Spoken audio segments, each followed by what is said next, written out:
Bonjour à tous, bonjour à toutes, et aujourd'hui on se retrouve dans la review de ce NXT TakeOver New York qui a eu lieu dans la nuit de vendredi à samedi. Aujourd'hui, pour débattre sur la qualité de ce show, je ne serai pas tout seul, je serai accompagné de William. William, comment vas-tu? À tous et à toutes, eh bien ça va très très bien, tout va pour le mieux, donc on va en parler durant cette review, le pourquoi tout va pour le mieux, donc impatient de parler de ce show. Eh bah écoute, si tu es impatient, on va tout de suite passer au premier match qui était un match selon moi quand même assez cool. On parle de War Rider face à Ricochet et Aleister Black qui était leur dernier match à NXT, un match pour le titre par équipe, un match simple. Vraiment, on a eu beaucoup de bons moments, de feel-good moments avec au début Aleister Black. On a eu des belles prises. Qu'est-ce que t'en penses, William? Franchement, moi j'ai bien kiffé le match, on a eu beaucoup de choses quoi. Et oui, un bon opener, histoire de bien chauffer la foule comme NXT a l'habitude de nous produire à chaque takeover. Faut savoir aussi que voilà, War Riders sont champions par équipe depuis pas si longtemps que ça, donc on sent vraiment que c'est un match histoire de vraiment les imposer dans la division par équipe, ce qui a été le cas. Un très bon match, et notamment je tiens à saluer la très bonne performance de Henson et très bons spots de High Flyer. Je dis pas non plus que c'est des spots à la Ricochet, mais on sent vraiment voilà, qu'il est à l'aise aussi aérien. Henson, bon, j'ai pas à rajouter de plus. Bah, on sent que par rapport Raw, à leur gabarit, ils sont vraiment très bons quoi. bon, on sait déjà ce qu'il vaut.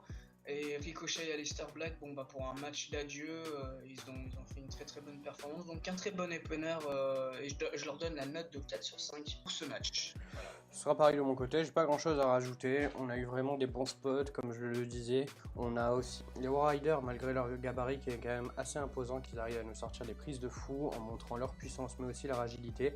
On a, comme à leur habitude, Aleister et Ricochet qui nous proposent un moveset assez impressionnant. Un public extraordinaire qui ont chanté pendant l'entrée d'Aleister, qui ont donné le ton tout au long du match. C'était quand même assez impressionnant, j'ai beaucoup kiffé le match. Perso, je me suis pas ennuyé une seule seconde, donc note de 4 sur 5 aussi pour ce match. On passe tout de suite au match suivant, match qui a eu un bon rythme aussi d'un côté mais pas de l'autre. On parle de Matt Riddle face à Velveteen Dream pour le titre nord-américain. Une performance de Matt Riddle qui a été énormément mise en avant sur le match. Beaucoup de frappes. On a eu Velveteen quand même qui était pas bien mise en avant au long du match, il a surtout subi. Pour la fin du match, je dirais quand même que j'aurais préféré autre chose, genre une contre-attaque de Velveteen plutôt qu'un roll-up. Mais on a quand même un Matt Riddle qu'il faut qu'il soit mis en avant. Personnellement, j'adhérais pas beaucoup à son style, mais vu le match, on va dire que j'ai quand même bien aimé, c'était assez sympa. Pour moi, le King of Bro a respecté sa performance. Velveteen qui conserve le titre, j'en attendais pas moins. Personnellement, je suis satisfait. William, je sais pas si c'est ton cas.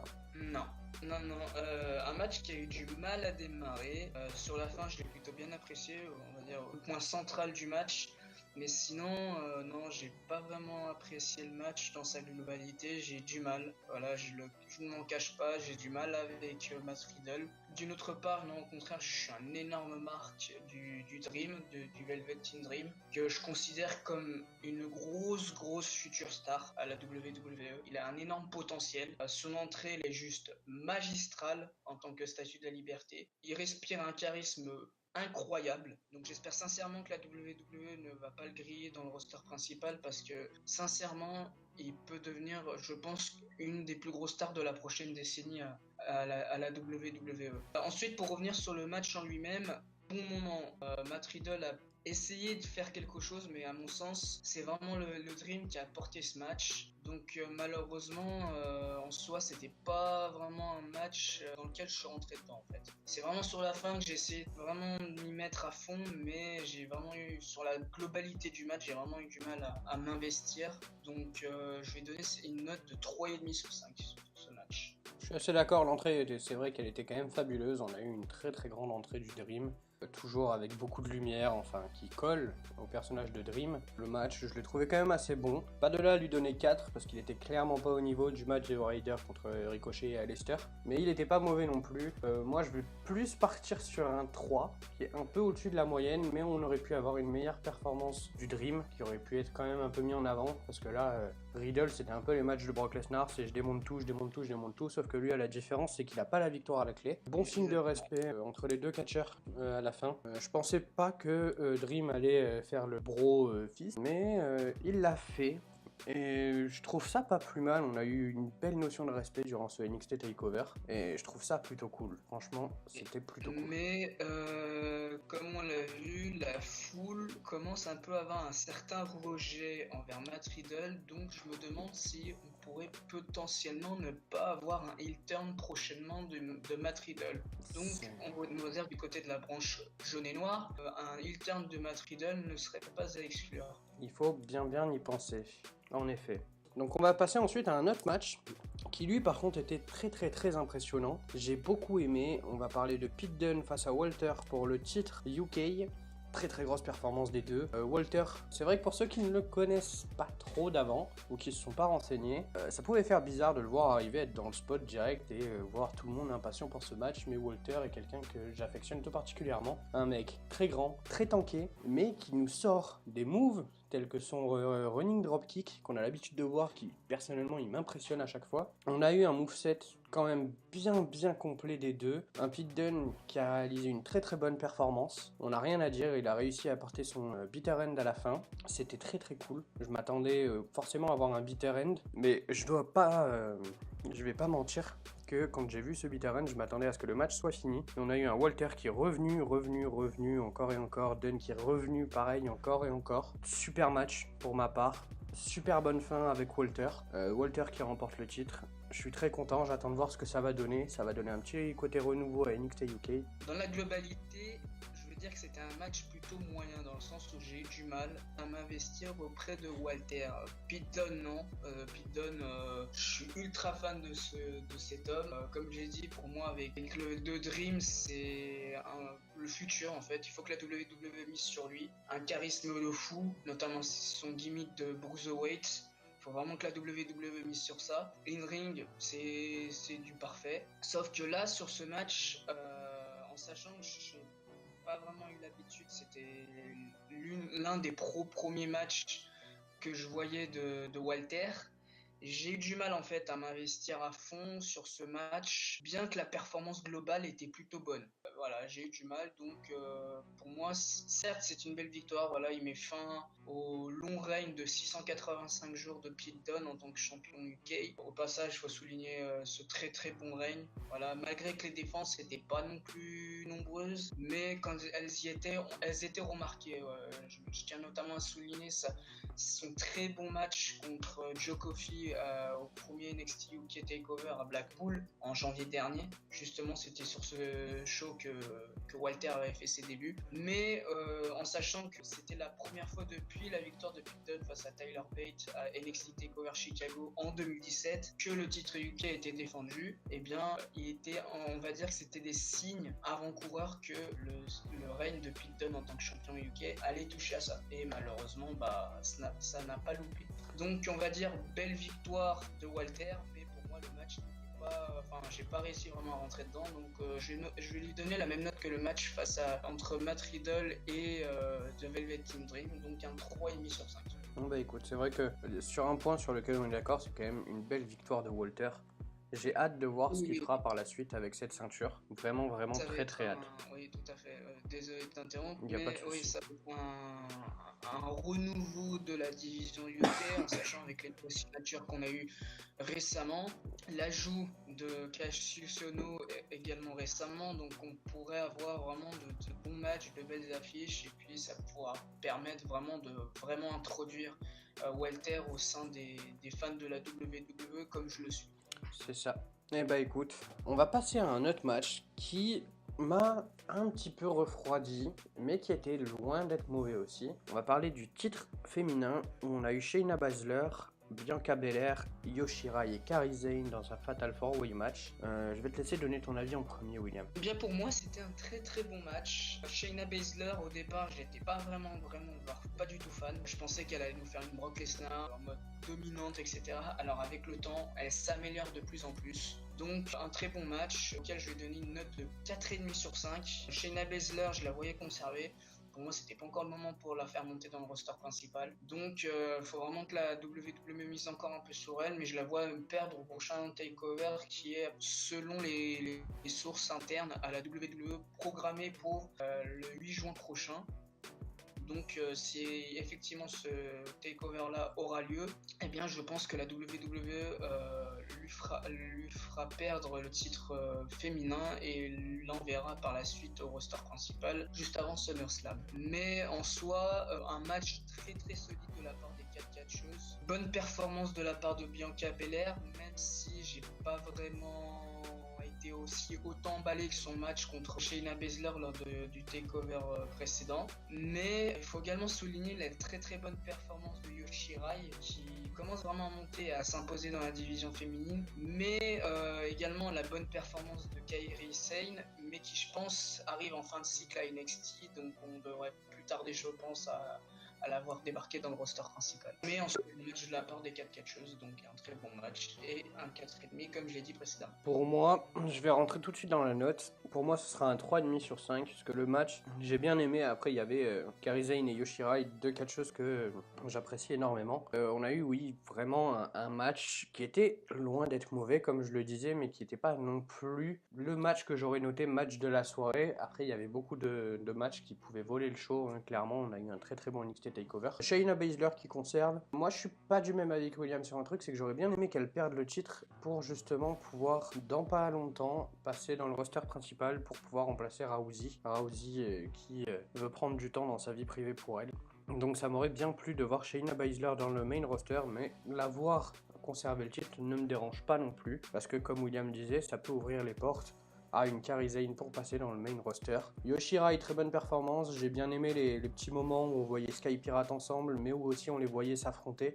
On a eu des très très bonnes performances de la part des deux. Bianca Belair, moi j'ai rien à dire, Bianca Belair c'est quelqu'un que je vais pas dire qu'elle a plus rien à prouver dans le ring, hein, loin de là, hein. Mais ça fait ces deux derniers matchs, j'ai bien aimé. On sent qu'elle est pas loin de décrocher le titre non plus. Donc je pense que ça peut être celle qui va clairement détrôner Shayna Baszler. Et après à voir ce qu'elle peut donner, mais pour l'instant j'aime beaucoup Shayna Baszler, j'aime beaucoup Bianca Belair et j'adore Io Shirai et Kairi Sane. Donc ce sera tout pour moi. William, est-ce que tu as quelque chose à rajouter sur ce match? Eh bien moi je pense que ça sera Io Shirai qui détrônera Shayna Baszler et que par la suite ça sera Bianca Belair en fait. Je vois là un ordre ainsi.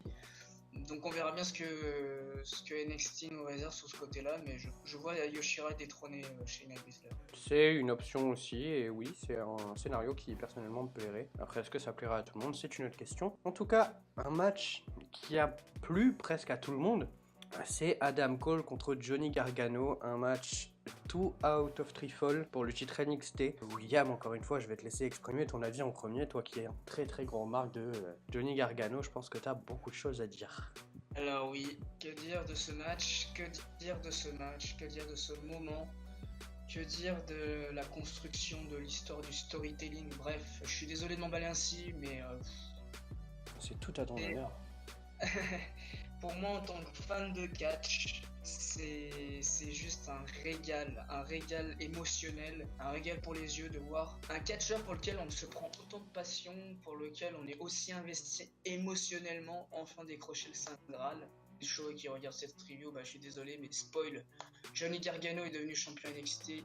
Sur ce match, j'en ai pleuré, hein, je le dis sans aucune honte, j'ai pleuré de joie à la vue de cette victoire, notamment cette très très belle fin avec Tommaso Ciampa et Candice LeRae avec Johnny Gargano sur le stage principal de l'arène. Mais en tout cas, c'était un très très bon match de A à Z. Pour moi, je le dis en toute honnêteté et sans aucune honte, à la WWE, pardonnez-moi, c'est le meilleur match de l'année pour le moment. Voilà, ce 2 out of 3 falls entre Johnny Gargano et Adam Cole était juste parfait. Le storytelling magnifique, la façon de raconter, les spots, etc. était juste parfait. La foule au départ était contre Gargano, il le huait au moment de la présentation. Mais voilà, à la fin, sur la fin, ils ont commencé à s'y prendre et la réaction quand Adam Cole a tapé sur la prise de soumission de Johnny, a été juste incroyable. Je vais aussi rebondir sur ça, sur cette popularité d'Adam Cole, parce qu'il faut savoir qu'Adam Cole est ultra populaire, même en heel. Il y aurait déjà des rumeurs sur le fait que un des membres de The Undisputed Era pourrait l'éjecter du groupe et donc imposer Adam Cole comme le futur top babyface de NXT. Donc potentiellement, il pourrait remplacer Johnny Gargano en tant que top babyface de NXT au moment où Johnny Gargano partira pour le roster principal. Donc ça, c'est une solution pour l'avenir.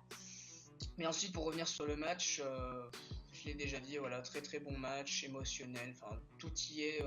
En fait, c'est pour moi un match référence si je veux faire découvrir le catch à quelqu'un. Voilà, je lui fais montrer ce match, c'est bon. Donc pour moi, c'est un très bon match. Je vais lui mettre la note maximale, un 5 sur 5. Le match de ce pay-per-view, même à la limite, je dirais même pour le moment, le match de ce WrestleMania Weekend, tout simplement. Bah écoutez, je suis assez d'accord. J'ai vraiment adoré ce match. En plus, la stipulation 2 out of 3 falls rajoutait quand même beaucoup. On a eu un premier pin d'Adam Cole. Il faut savoir que moi, sur ce match, j'avais le cœur et j'avais la raison. J'avais le cœur qui portait vers Adam Cole, excuse-moi William, dans le sens où j'ai beau adorer Johnny Gargano, j'adore Adam Cole, il est très très très populaire, il n'y a pas à dire, mais que ce soit en heel, en face, le mec... Rien qu'à voir son boom, son Adam Cole Baby, les gens kiffent et j'en fais partie. Donc j'avais le cœur qui voulait voir Adam Cole gagner, mais j'avais la raison qui me disait Gargano, ça m'intéresserait parce que déjà il le mérite énormément. Faut savoir que les deux hommes dans ce match, peu importe qui gagnait, l'un des deux allait se retrouver, on va dire, Grand Slam Champion de NXT. Les deux ont eu le titre par équipe, les deux ont eu le titre nord-américain, il leur manquait plus que le titre NXT. C'est Gargano qui finit Grand Slam Champion de NXT. Ça me déplaît pas du tout, loin de là, il le mérite vraiment beaucoup, c'est ce que je disais. On a eu un match incroyable entre les deux, c'est pas la première fois que les deux ils nous font rêver clairement dans leur match. L'intervention d'Undisputed Era dans le match, je la trouve pas trop parce que justement, ça met bien en avant Gargano sur le fait qu'à un moment, il a dû se confronter à tout l'Undisputed Era et il s'en est sorti et comme un roi. Le mec s'en est sorti de manière la plus simple possible. Il nous a sorti des prises de fou. On a vu un Adam Cole qui a joué aussi sur les points faibles de Gargano en se servant du Fairy Tail Ending sur la table des commentateurs. C'était vraiment incroyable. On a eu des très très bons moves. Un public qui était présent. Un Undisputed Era qui a mis sa marque dans le match, c'était sûr. Moi, j'ai rien à dire, mis à part un très très beau match qui risque vraiment de finir dans le match de l'année. On a eu un très très bon match pour clôturer NXT TakeOver.